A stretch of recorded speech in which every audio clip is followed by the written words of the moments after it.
Guten Morgen, Ni Hao. This is Adrienne, Studio Artista Nuwa. I'm doing a short video on a couple little tidbits that I had forgotten to mention.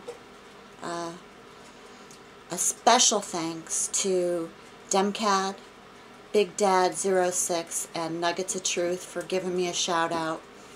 So many new subscribers. I'm overwhelmed with the response, the emails, channel comments. So have mercy on me. Be patient. I will get to you. And so many people are interested in the seed collections that I had decided to go back into my seed stock and make up a few more. Some people don't want to go for 4 troy ounces, even though it's an incredible deal. Literally, just the tobacco seeds are worth hundreds of dollars.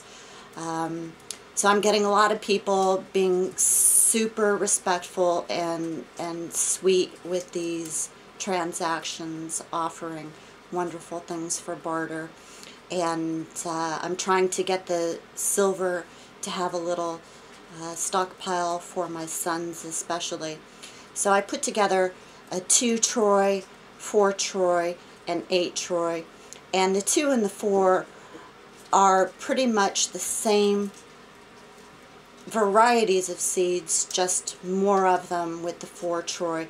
And if you go for the 8 troy, there are more varieties and lots of seeds, easily worth over $1,000 US. I'd come across some sites. I just wanted to do some backup research and have some knowledge of, I know that the tobaccos I grow are rare, and the Shirazi, I couldn't find it available at a lot of sites, and the one site I did find was charging €9 for 100 seeds. Now, to give you an idea, there's approximately 2,000 seeds in a quarter teaspoon. So the 2, 4, and 8 ounce troy packages have thousands of the Louisiana, and I also have a wild tobacco, and I'm going to put these up against the white background so you can see this.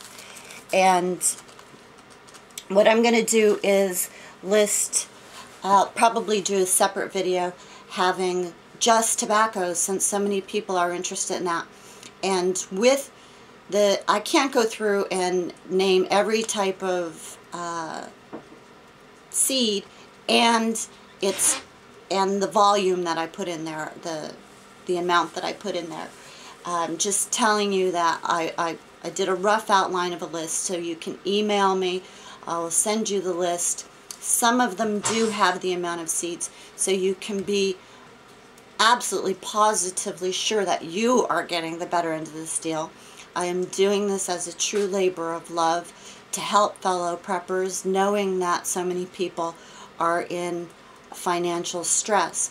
Also, this seed collection, there are enough seeds to ensure that you are going to get a viable seed stock from this. So it's just a springboard. You should really go onto the other seed company sites that I had recommended and order some different varieties, maybe even some of the same varieties that I'm sending to you, in order to ensure a good gene pool.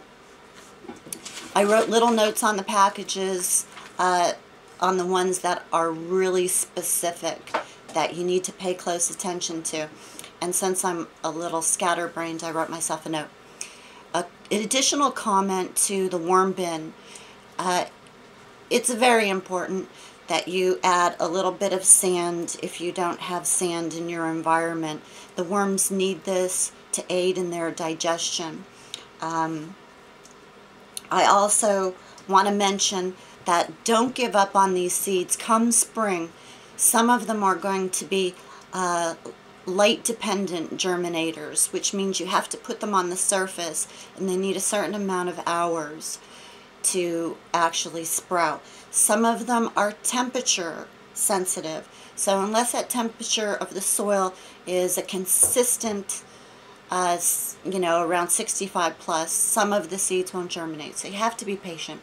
And the one thing that I like to do when I'm germinating, sprouting in the pots, is put a piece of saran wrap over the top so they stay consistently moist. And as soon as you see them erupting from the soil, take the plastic off. Also, I wanted to mention that growing some of these plants indoors, very important that you know which ones have the perfect flowers, meaning they pollinate themselves, and the others that will need some attention and hand pollinating techniques. I haven't tried the experiment yet, but I watched this woman have great success with growing lettuce in sandwich bags on her windowsill all throughout the winter. And can't stress enough to get the book Seed to Seed or a similar book so you know what is a cool weather crop and how much light, soil conditions, all of that, which plants will cross. I'm just here to give you little tidbits to send you on your way, but the homework is very necessary, because if we get into a situation where you can't just go online and order some fresh seed stock from a seed company, that knowledge is going to serve you, family, friends, community at large very well, of keeping a pure seed stock and rotating it and knowing what you're doing. Some plants that you wouldn't even think would cross-pollinate will. Case in point, an Armenian cucumber. It's labeled as a cucumber, but it will cross with a melon. And so pay attention to that type of stuff. I also wanted to mention, if you're limited on space, there are hay bales, just regular old hay bales that you could get at the seed and feed stores. You hollow it out, machete, hatchet, knife, and you could put soil in there, wet them down really good, and use them essentially as pots. And at the end of the season they start to break down and you compost it, so it's a win-win situation. And also another YouTuber had mentioned that they have these grow bags. Now, I hadn't personally used them, but they're going to try it this growing season. Another note to the tobacco seeds. The wild tobacco, it's known as sacred tobacco. Very powerful stuff. The indigenous people of North America would only use this for ceremonial purposes. Use it in a blend. I've smoked it with other varieties that we've grown, and it's a very pleasant, mild blend. And it's self-sowing. So that's the other thing. When your plants are beginning to emerge from the soil and they have 2 leaves and then 4 leaves, pay attention to what they look like, because year after year you will have volunteers, and they're always my favorite, because that tells me that life really wants to happen and that they're strong and they endured the climates of the outdoors all winter long to emerge in spring. And then, hey, it's less that I have to plant and transplant. I like to leave them where they have sprouted. Let's see.